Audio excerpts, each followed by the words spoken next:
Okay, where to begin with this? I guess I'll start by saying that this review for Final Fantasy XVI is spoiler-free, at least story-wise. The footage you'll be seeing in this video is of me fighting mini-bosses that can be found throughout the world, using mid to late game icon abilities and weapons. There might be some party member spoilers as well. Hopefully in the chaos of the combat footage you won't see them that much. But I promise, there aren't any story spoilers for Final Fantasy XVI in this review. I'll save that for another video in the future. In a year filled with a ton of games that I am, or was looking forward to, Final Fantasy XVI was among the games that were at the top of that list. In recent years, I have really started to enjoy the Final Fantasy series and JRPGs in general, so this was definitely a day one buy for me. However, when the game got going, I realized that it wasn't quite what I expected. I feel like I'm fairly decent at not letting the opinions of others affect the way that I forge my own opinion, and Final Fantasy XVI was no different. I was able to avoid most chatter about the game's combat and people's opinions about whether or not the game was a quote real Final Fantasy game. With that being said, I really enjoyed this game, but there were a lot of things that kept me from truly loving it. Let's break it down, shall we? Welcome to Work in Progress, my name is Brent, and this is my spoiler-free review for Final Fantasy XVI. First, I want to go over what I absolutely loved about the game, the story. Once again, this is entirely spoiler-free. The story is about Clive Rosfield and how he seeks to build a world where people can live and die on their own terms. That's pretty much the short and long of it, since I'm trying to avoid giving too much away here. The story and the characters within it is absolutely incredible, and I was in tears when the credits started to roll because of how much I became invested in these characters and their stories. However, the game and its story was a very railroaded experience that doesn't allow you to deviate from it that much. Don't get me wrong, there are a ton of side quests to do, but if you're completing said side quests as they pop up and then proceeding with the next round of main story missions, they can sometimes feel few and far between. So much to the point that during long stretches of the main story, I would often find myself wanting to go back and do something else just to break it up a bit, and then realizing that I couldn't because I had already done all that I could prior to continuing the main story. But perhaps that's on me for doing all the side quests right away. I was always really excited to do side quests because they're just as crucial to the game as the main storyline is. I've never seen a game so reliant on its side quests for world building and character development the way that Final Fantasy XVI is. Between the main story and the side quests, by the end of the game you'll feel just as connected to the other characters in the game as you do with Clive. The only downside to the side quests is that most of their rewards leave much to be desired.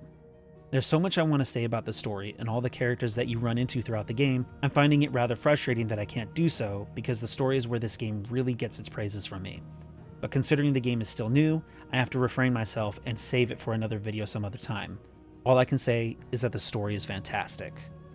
A final note that I want to make on the overall narrative experience of Final Fantasy XVI is that there's a lot of PlayStation critics out there that like to comment and say PlayStation players watch their games rather than play them. This is due to a lot of games that are on PlayStation being more of a cinematic experience rather than perhaps a gaming one.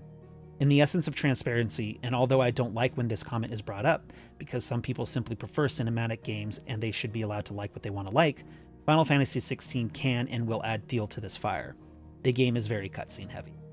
It's a long game and its cutscenes are spread fairly evenly throughout the story, so it didn't always feel like I was getting overloaded with them. Unfortunately, this still didn't prevent me from noticing that there was a lot. During about 95% of the interactions that I had with NPCs, I was met with some kind of scene that would consist of a recorded dialogue exchange. From a storytelling perspective, I like this a lot. Being able to watch a scene and hear how the characters are being portrayed, I was able to fully appreciate any given character's intent and the emotions that they were trying to convey throughout the entire game. Playing Final Fantasy XVI felt like I was playing out a television series, which was a lot of fun for me, but I know it may not be fun for others. Before we get into the things that I didn't care for, I want to point out that the boss fights in this game are some of the most epic and insane boss fights that I've ever experienced in any game, and I'm bummed out that I can't show any of them in this video. Let's move on to some of my frustrations with Final Fantasy XVI. I think the best way to do this is by asking a common question that a lot of people are asking that will ultimately segue into a much more appropriate question. Is Final Fantasy XVI a quote real Final Fantasy game? Honestly, I think that's up for interpretation.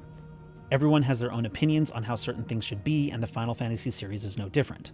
Some people want a turn-based combat system along with having heavily customizable weapons, armor, and skills, so that way the gameplay is tailored to a player's specific playstyle, while some people may want an insane grandiose story where the main character set off on an epic quest to save the world. I'm more inclined to fall into the latter category, so to me, Final Fantasy XVI is very much a Final Fantasy game. However, this is one of those things where there is no right or wrong answer, and I think we should all respect each other's opinions on this one.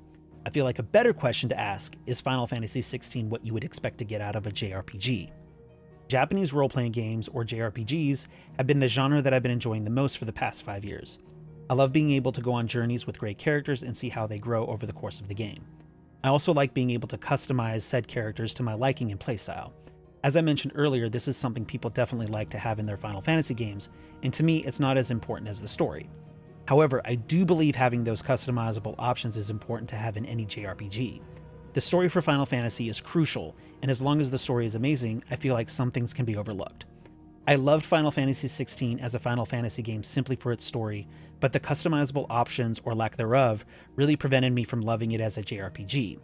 And with Final Fantasy and JRPGs being synonymous with each other, my overall experience wasn't what I had hoped it would be. Let's start off with what you can do. Throughout the game, you acquire many new abilities by using the power of the icons, which many of you will recognize as summons from previous entries of the series. You gain ability points to purchase upgrades for the icon abilities that you like the most, and you can rotate through those abilities throughout combat. Furthermore, you'll find a large variety of rings and amulets that can either boost your base stats or increase the effectiveness of the icon abilities that you have chosen, which will further improve your playstyle. I will say this, once you have an icon loadout that really works for you, combat is insane and it flows really well, with abilities refreshing at a solid rate so long as you know and have your rotation down to a science. This unfortunately is basically it when it comes to playstyle customization. Before moving on, I really want to emphasize that I liked the combat. It worked really well with what they were going for with this game. It reminded me a lot of Tales of Arise and how the Tales series does their combat. As I was playing, I would often find myself wondering why I couldn't do certain things. You have party members in the game. Why can't I upgrade my party members' abilities? I understand that this story is about Clive and your primary focus is on him, but you consistently have at least one companion with you at all times, your dog Torgal. Why can't I mess around with his stats and abilities? You have some other rotating party members as well. I won't talk about them to avoid spoilers, but the same thing goes for them.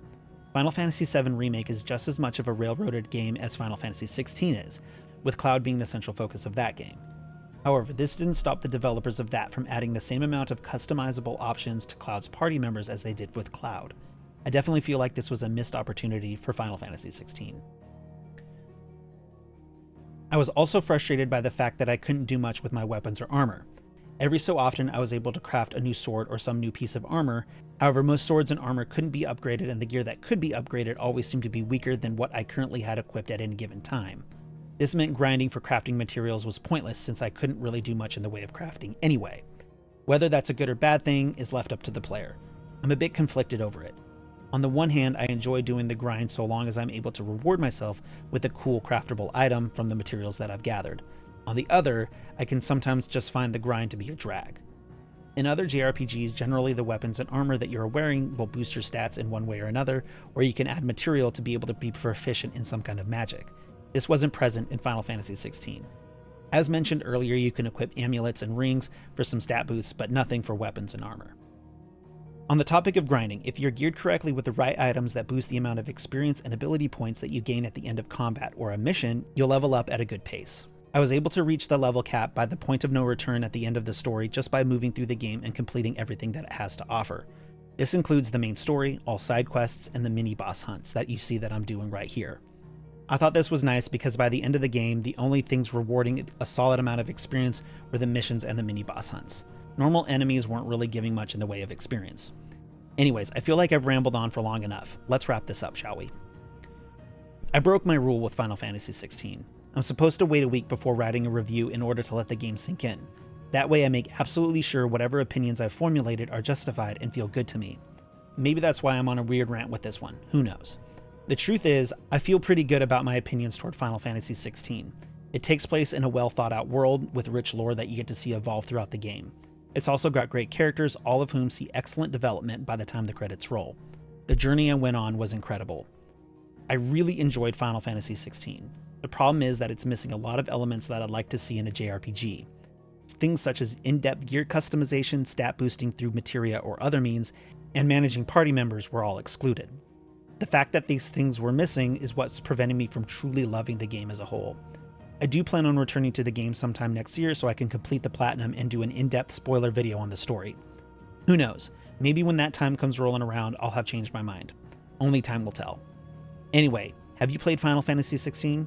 If so, what are your thoughts on the game? Let me know in the comment section below. I'd love to keep the conversation going. With that said, please keep the comments spoiler free. Well, that about does it for me with this one. If you enjoyed this video and you'd like to see more like it, please consider liking and subscribing. It really helps us out a lot. Thanks for coming by, and we'll see you on the next one. In the meantime, take care.